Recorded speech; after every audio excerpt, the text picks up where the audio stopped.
Dieu s'est donné. Mon Dieu s'est donné. Je ne peux imaginer combien ça coûterait. À la croix, il a pris ma place. Mon Dieu s'est donné. il a pris ma place. Il a pris ma place.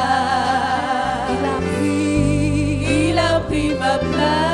Oh, Jésus a pris ma place. Il a pris ma place. Oh oui. Il a pris ma place. Bonjour bien-aimé dans le Seigneur. Bonjour bien-aimé dans le Seigneur. Tu peux serrer la main de ton voisin pour moi.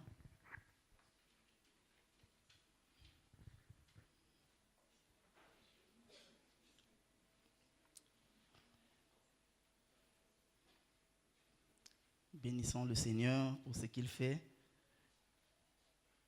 au milieu de nous. Amen. Merci encore, révérend, pour la prière. J'ai dit qu'est-ce que je vais mixer ça. Ça a été bien dosé. Thank you very much. Le thème de ce matin, c'est la bravoure produit les miracles. La bravoure produit le miracle. Ce thème vient nous rappeler ce que nous avons eu en début d'année, parlant sur le miracle. Pourquoi la bravoure produit les miracles et comment la bravoure produit les miracles.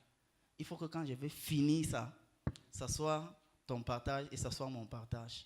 Au nom de Jésus, amen. Seigneur, aide-moi. Au nom de Jésus, amen. Nous allons commencer à lire 1 Samuel 14, 1 à 23 et Josué 14, 6 à 15. 1 Samuel 14, 1 à 23, Josué 14, 6 à 15. Alors, nous allons faire les morceaux choisis. Allez, à ses mains. Un jour, Jonathan dit, le fils de Saül dit à son écuyer,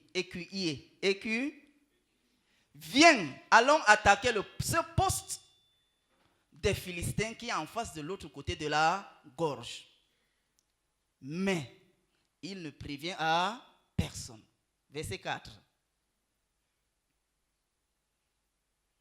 Dans le défilé que Jonathan cherchait à franchir pour atteindre le poste des Philistins, se dressaient de part et d'autre 2 pointes rocheuses appelées Bochette et Séné. 6. Jonathan dit au jeune homme qui portait ses armes, viens, attaquons le poste de ces incirconcis. Peut-être l'Éternel agira-t-il en notre faveur, car rien ne l'empêche de sauver par un petit nombre, aussi bien que par un grand nombre. Permets que je relise ça, mon gars. Jonathan dit au jeune homme qui portait ses armes, viens, attaquons le poste de ces incirconcis. Peut-être Dieu agira-t-il en notre faveur, car rien ne l'empêche de sauver par un petit nombre, aussi bien que par un grand nombre. 12. Lorsqu'ils se montent et s'adressant à Jonathan et au jeune homme qui portait ses armes, il leur criait, montez jusqu'à nous, nous avons quelque chose à vous apprendre. Alors Jonathan dit à son serviteur, qui est un jeune homme, il dit, suis-moi là-haut, car l'Éternel nous donne Israël, car l'Éternel a donné à Israël la victoire sur eux.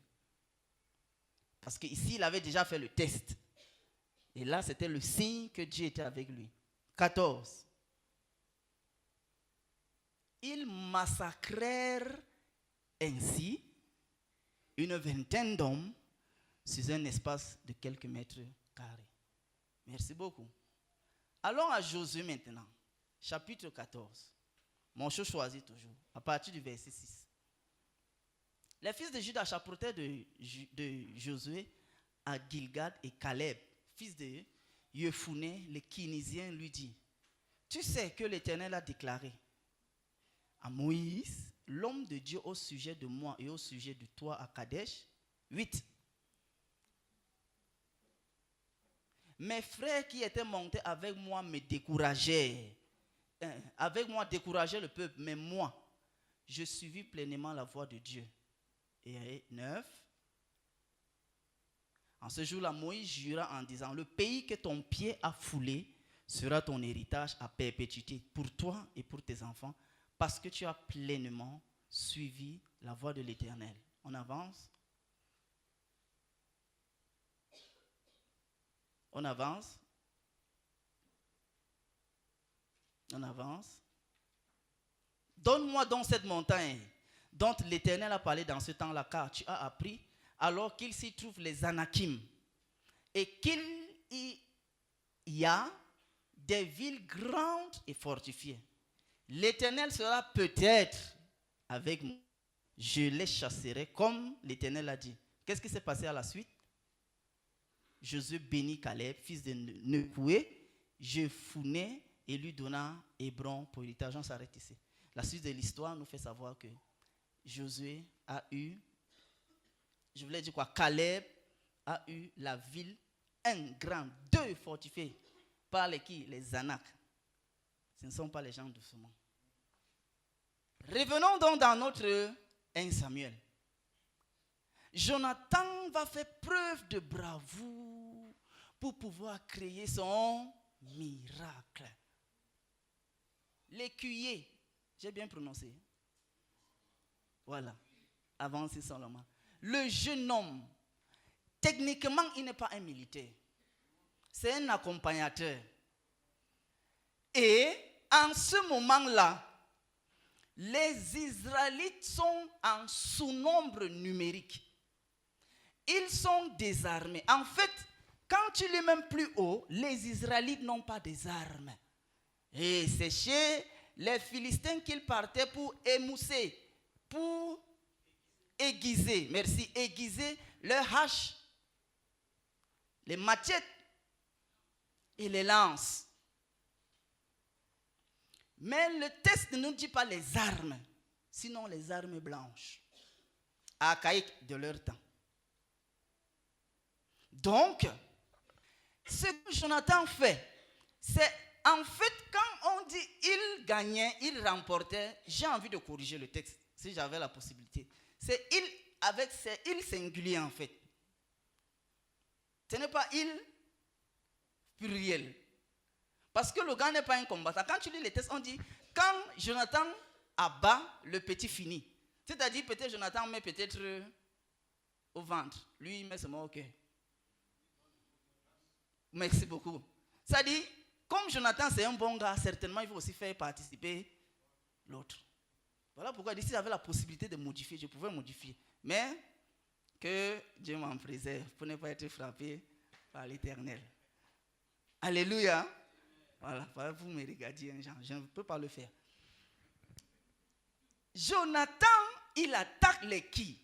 Parce que c'est ça qu'il faut comprendre. L'armée n'a pas les armes.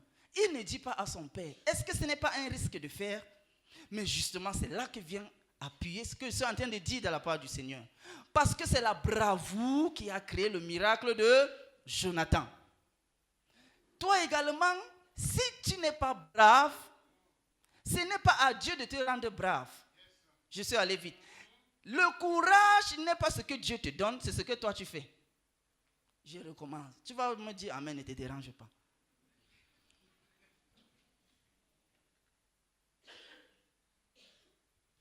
Tu peux avoir la prière, tu jeûnes, c'est bien. Mais tu n'es pas courageux, tu ne vas pas avoir ce que Dieu t'a donné. Pour aller demander la main par exemple.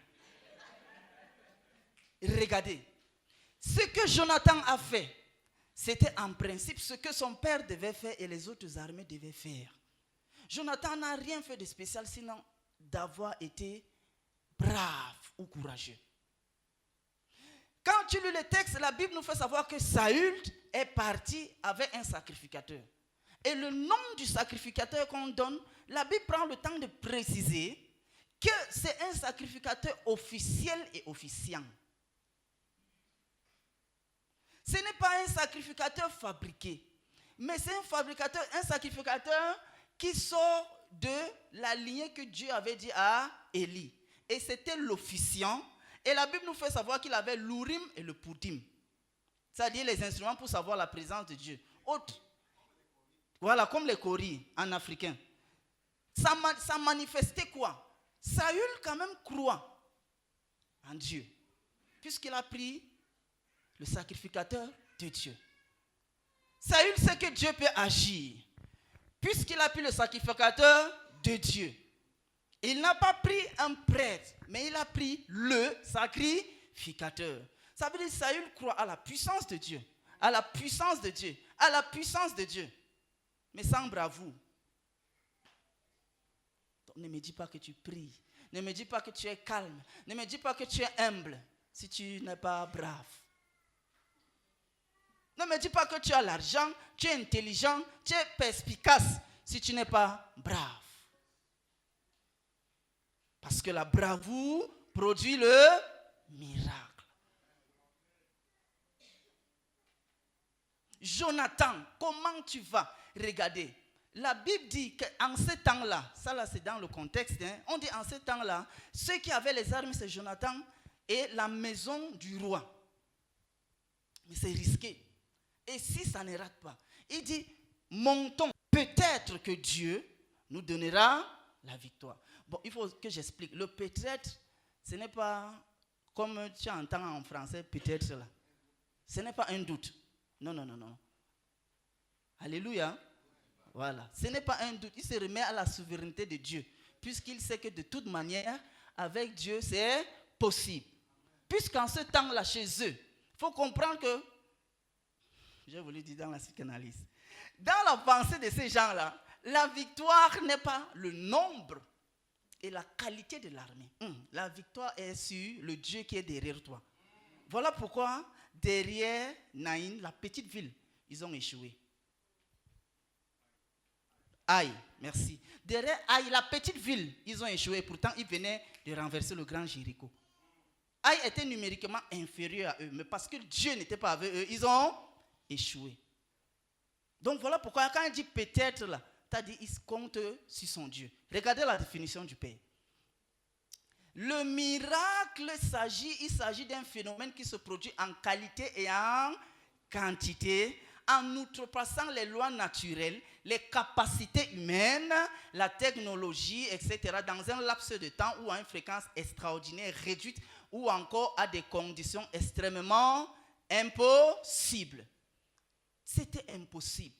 Quand tu lis le texte, on donne le schéma. On dit, c'était comme si la montagne venait comme ça. On dit la guerre était entre les deux montagnes. C'était pour te montrer que lui, il va d'abord descendre dans une vallée, maintenant essayer de monter. Or, en montant là, c'est sûr qu'on le voit. Il faut ici comprendre que c'est au-delà des capacités humaines. Et quand on le voit, il dit à son gars que bon, s'ils disent attendez là-bas, ça veut dire que ce n'est pas pour nous. Mais s'ils disent monter, ça veut dire que c'est pour nous. Et ça s'est passé en un laps de temps. Parce que dès qu'il est monté, pam, la Bible dit, il commençait à tuer et son petit achevait. Et c'est 20 personnes qu'il a tuées. Et les gens qu'on met aux avant-gardes, je n'ai pas besoin de vous dire que ce ne sont pas les gens doucement. Mais comment une personne, en un laps de temps, a tué 20 personnes? Si ce n'est pas le miracle. Mais qu'est-ce qui a produit? La bravoure. La bravoure. La bravoure. Mais il faut que je rappelle que ce n'est pas un truc inventé, que ce n'est pas un truc créé, mais c'était une promesse de Dieu. Parce que si tu es brave ou Dieu ne t'a pas envoyé, c'est grave. Mais tu dois être brave ou Dieu t'a donné. Regarde, je te dis, ce n'est pas à Dieu de te donner la bravoure. Dieu lui-même dit, non, ben, fortifie-toi et prends courage. Quand Josué devait remplacer Moïse, Dieu dit, Josué 1,9, Josué, fortifie-toi et prends courage. Puis il devait te dire, reçois la fortification. Si c'est toi et moi, on allait lui mettre dans le jeûne, non? Et l'imposition des mains. Mais ça ne se passe pas comme ça, l'autre là. Pour pour entrer à Jéricho, Dieu redit encore à Josué, Josué, fortifie-toi et prends courage. Même quand ils ont gaffé, pour prendre Aïe, il est encore revenu, lui dit, Josué, fortifie-toi et prends courage. Ça ne te dit rien. Voilà pourquoi tu dit, le courage, ce n'est pas Dieu qui donne, c'est toi qui prends, qui marche avec.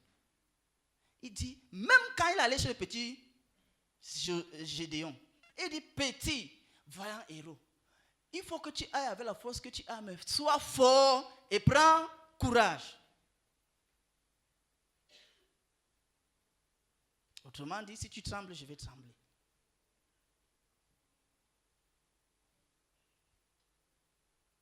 Tout le peuple d'Israël tremblait.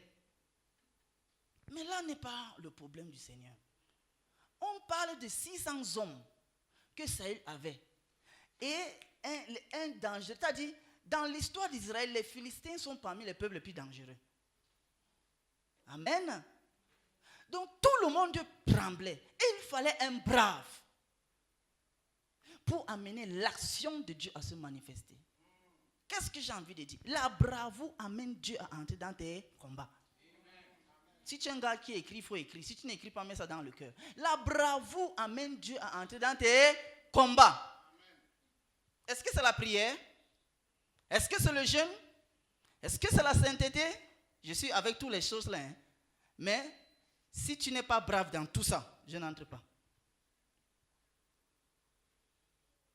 Puisque Saül a l'homme de Dieu avec lui et les instruments de Dieu avec l'homme de Dieu. Mais ils ne sont jamais entrés en victoire. Mais c'est celui qui était brave.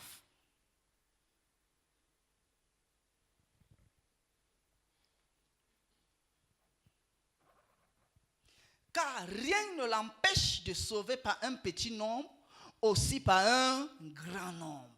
Ça c'est 1 Samuel verset 6, verset 14, le chapitre verset 6. Chapitre 14, le verset 6. Car rien n'empêche à Dieu de sauver par un petit nombre aussi bien qu'à un grand nombre. Est-ce que tu écoutes ce que Dieu est en train de te dire aujourd'hui là? Rien n'empêche Dieu de te donner, que tu sois instruit ou pas. Rien n'empêche Dieu de te donner, que tu sois marié ou pas. Rien, c'est la parole de Dieu pour toi comme ça là. Hein? Pourquoi j'appelle d'abord ton nom? Sois connecté seulement. Et brave, merci le Père. Rien n'empêche Dieu de te faire réussir où tu es nouveau. Rien n'empêche Dieu. Rien n'empêche Dieu de te faire passer où tu n'as pas la qualification normale. Je suis dans la définition qu'on nous a donnée sur le miracle. Rien n'empêche Dieu. Ne me dis pas que tu es dans le jeûne. Je ne veux pas écouter que tu pries. Je ne veux pas écouter que tu es saint. J'aime ça et je marche dedans. Mais si tu n'es pas brave, ces choses ne servent à rien pour vivre ton miracle.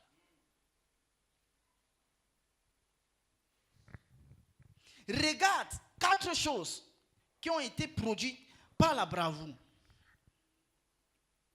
La première chose, c'est quoi? C'est la direction à travers un signe. Ça, c'est ce que la bravoure fait.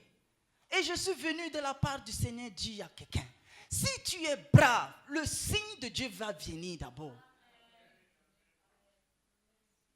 Il dit que si on monte, ils nous disent, hey, vous là, venez. Alors, toi, tu as déjà beaucoup fait les tests. Dieu t'a envoyé. Mais tu es encore là et que tu attends. Mais comme l'église, si ce n'est pas une église prophétique, ça te gêne.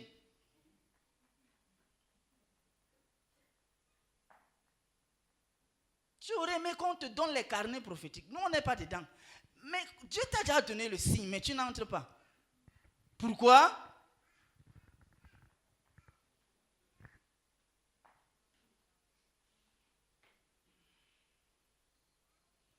Bon, il faut que j'explique. J'ai vu le nouveau. Quand on dit que l'église n'est pas prophétique, c'est-à-dire on n'est pas dans les couilles, tu vois un peu, non? mais le prophétique sort. Voilà. Deuxième chose, la victoire par 2 personnes. Ce que la bravoure produit, regarde, 2 personnes renversent une armée philistine.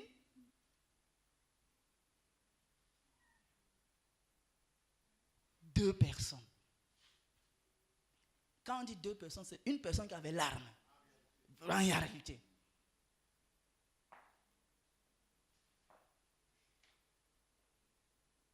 Donc, qu'est-ce que la partie veut dire? Il n'y a pas... Ça ne demande pas beaucoup de choses. Ça ne demande pas trop de choses, trop d'argent, trop de diplômes. Non, non et non et non. Ça ne demande pas tout ça. Je reprends. Ça ne demande pas trop de choses. Ce que Dieu t'a demandé de faire là, ça ne demande pas trop de choses. Souvent même, ça ne demande pas trop de prière. Diminue un peu la... J'aime la prière, il faut que je... Parce que vraiment, on va dire non. J'aime la prière, mais 2 fois, ça ne demande pas trop de prière. Ça demande que tu te lèves et que tu agisses. Bien sûr, après avoir prié. Bien sûr. Mais aussi trop de prière, sans bravoure, ça donne la prière sans bravoure. Troisième chose, le tremblement de terre. La chose que la bravoure a aussi produit, c'est le tremblement de terre. Regarde, il y a les situations où quand tu vas accepter être brave, ça va faire peur à l'ennemi. Ça dit, le camp de l'ennemi sera tellement en débandade totale pour te prouver qu'effectivement le Seigneur t'a donné cela. Ça ne fait pas peur à un ennemi, ça fait peur dans tout le camp de l'ennemi. Ça, c'est ce que la bravoure fait. Si par exemple je suis dans un village et que je dois amener l'évangile dans un secteur, si je dis que je suis brave, la Bible me fait savoir par le texte de 1 Samuel 14 que ce n'est pas la personne qui tient le village qui va trembler. C'est lui et tous ses éléments qui vont trembler parce qu'il y a la bravoure en moi. Et enfin, les Philistins s'entretuent. Regarde le miracle. Comment on dort ensemble, on mange ensemble, on prie le même faux Dieu, la même formation. Nous sommes là pour tuer les Israélites après soudain brusquement. Dans un laps de temps, on s'entretue. C'est ce qu'on appelle la confusion. Mais tout ça produit de la bravoure. Tu as envie d'envoyer la confusion dans le camp de tes ennemis? Dans le camp des ennemis de ta destinée? Dans le camp des ennemis de ta famille? Ce matin, Dieu dit, si tu es brave, ça va arriver chez eux. Ça dit, Dieu avait tout disposé, prédisposé, déjà gardé dans le frigo. Tous les 4 choses là, c'était déjà là. Mais la clé pour ouvrir la porte de ces choses, c'est la terre, la bravoure. Quand bien même Saül pouvait faire son show, quand bien même les chantres pouvaient chanter, quand bien même les sacrificateurs pouvaient égorger, tant qu'il n'y avait pas la bravoure, ces choses restaient enfermées.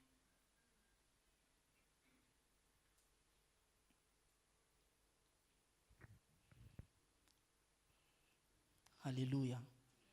Saül connaissait ces choses, mais Saül n'a pas exécuté. Or, Jonathan a exécuté. Regarde, ça veut dire que l'armée d'Israël n'est pas entrée en combat. Mais c'est la bravoure de Jonathan qui a donné à Israël toute la victoire. Et les 600 soldats israélites étaient en repos. Ils sont juste allés déposséder et dépouiller le camp de l'ennemi. Regarde ce que quand tu es brave, ça peut amener dans ta famille. Ce que ça peut amener dans ton bureau. Ce que ça peut amener au marché. Ce que ça peut amener à ton travail. Ce que ça peut amener, tu complètes ce que Dieu te dit dans le cœur là. Si tu es brave, c'est ce que ça fait.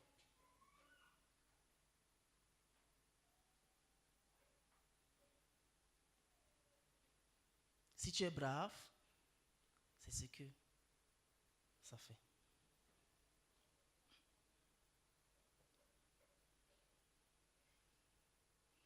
Est-ce que tu peux nous projeter Jean 11, le verset 8? Je suis dans l'histoire de Lazare que vous connaissez. Lazare est mort. Dans Jean 11, Jésus va faire quelque chose.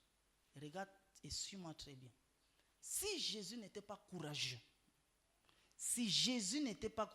Jean va au verset 8, au verset 6, 8 et 12. Y a-t-il pas si longtemps que ceux de la Judée voulaient te lapider et maintenant tu veux qu'on retourne là-bas? Ça, c'est un disciple qui est en train de dire au Seigneur. Parce qu'au chapitre 10, la Bible dit la foule voulait le tuer. Jésus, comme son ami est mort, ça fait 4 jours. Même pour ressusciter également Lazare, Jésus a fait montre de bravoure. Puisqu'avant ça, on a cherché à le lapider par 2 fois au chapitre précédent. Ça a échoué. Maintenant, il répare encore là-bas à un temps de deuil. Que tout le monde sera là. C'est-à-dire, il n'y aura pas de cachotterie. Ce ne serait pas en huis clos. C'est ça que, si tu avances, il y a un autre verset, il y a un autre disciple qui dit, ok, allons-y mourir seulement avec lui. Puisqu'ils ont essayé de tuer le maître, il a fui. Maintenant, il part là-bas, pas en cachette, mais à un temps de deuil. Bon, mieux que, comme on le respecte beaucoup, allons seulement mourir avec lui. C'est ce qu'ils ont dit. Donc, quand ils partaient là, ils savaient que bon, ils allaient seulement mourir. Donc, regarde comment même Jésus a fait preuve de bravoure pour arracher Lazare de la mort. Alléluia. Même Bartimée l'aveugle, pour avoir son miracle de guérison des yeux, il a fait preuve de bravoure. Maintenant, regarde, à la bravoure, tu dois ajouter une chose que les textes nous disent. C'est quoi? C'est la parole. C'est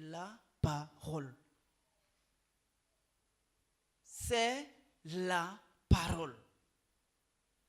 Que ce soit Jonathan, que ce soit Josué, que ce soit Jésus, que ce soit Bartimée, ils ont toujours envoyé une parole. Et ils se sont accrochés sur la parole pour être braves. Jonathan dit, peut-être, ça dit certainement, Dieu va nous sauver. Certainement. Je suis en train de traduire peut-être en notre français d'aujourd'hui. Le peut-être avait dit certainement, Dieu sera avec nous.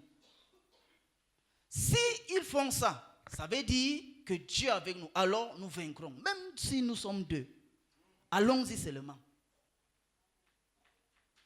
Jésus, dans Jean 11, a dû dire que non, il y a les heures pour faire chaque chose. Le matin, c'est pour le matin. À midi, c'est pour à midi. Le soir, c'est pour le soir. Allons-y, Lazare dort. Jésus lui-même a parlé. L'aveugle Bartimée, il a également parlé. Il a dit que fils de David, aie pitié de moi. Pour toi et pour moi, le temps déjà vers la fin. Qu'est-ce qu'il faut donc que tu fasses? Regardez dans le livre de Josué, nous avons lu Caleb. Caleb a 85 ans. Il veut prendre un miracle qui a été débloqué par Moïse, mais qui n'est pas encore arrivé à destination. Moïse a débloqué, mais ce n'est pas arrivé à destination. Comme toi dans ta vie là. Dieu a débloqué, mais ce n'est pas encore arrivé à destination. Caleb dit qu'il faut que tu me donnes ça. On précise, hein, la ville est fortifiée et c'est les Anaks. Les Anaks, c'est-à-dire les gens que les espions ont dit que nous sommes comme les criquets devant eux. Ce n'était pas l'hyperbole, hein, c'était vrai. Un peu comme les peuples au Cameroun qui sont courts et qui, si tu fais avec les Sao, tu vois un peu. Donc c'était la même chose. Il a dit qu'il faut que tu me donnes ça. Parce que Dieu m'avait donné ça. Et eux, ils ont ramené un rapport qui a découragé le peuple. Mais moi, mon accord a encouragé le peuple. Donne-moi ça, je vais aller prendre. Est-ce qu'il est allé avec les gens ou pas les gens? Mais le texte dit les enfants de Juda et avec Caleb. C'est-à-dire, il a utilisé les enfants de Juda pour prendre ce que Dieu leur a donné. La bonne nouvelle ce matin. Dieu t'a certainement envoyé un jeune homme, un écuyer. Si tu n'as pas, je prie que Dieu t'en donne. Au nom illimité de Jésus. La Bible déclare que Josué a dit à son écuyer, et on va partir. Le écuyer dit que, chef, allons. S'il commençait un peu à paniquer, à tergiverser, ça allait affecter le chef. Que Dieu te donne un écuyer comme Josué, comme Josué, je voulais dire. Amen.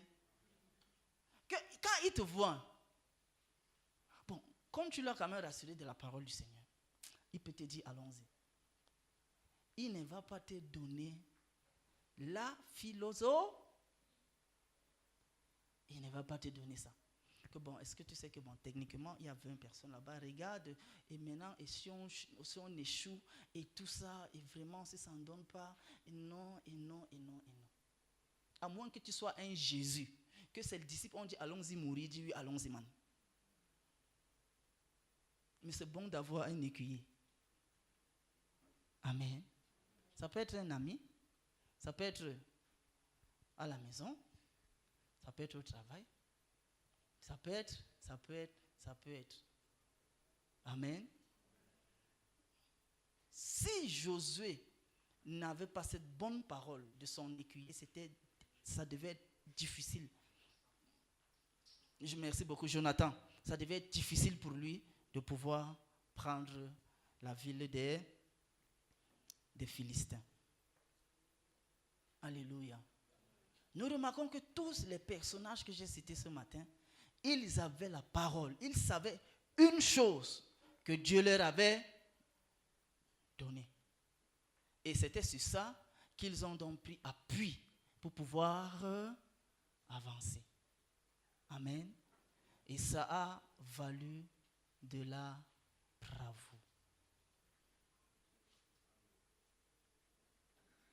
Est-ce qu'on peut prier? Parler au Seigneur. Je prie que ce matin,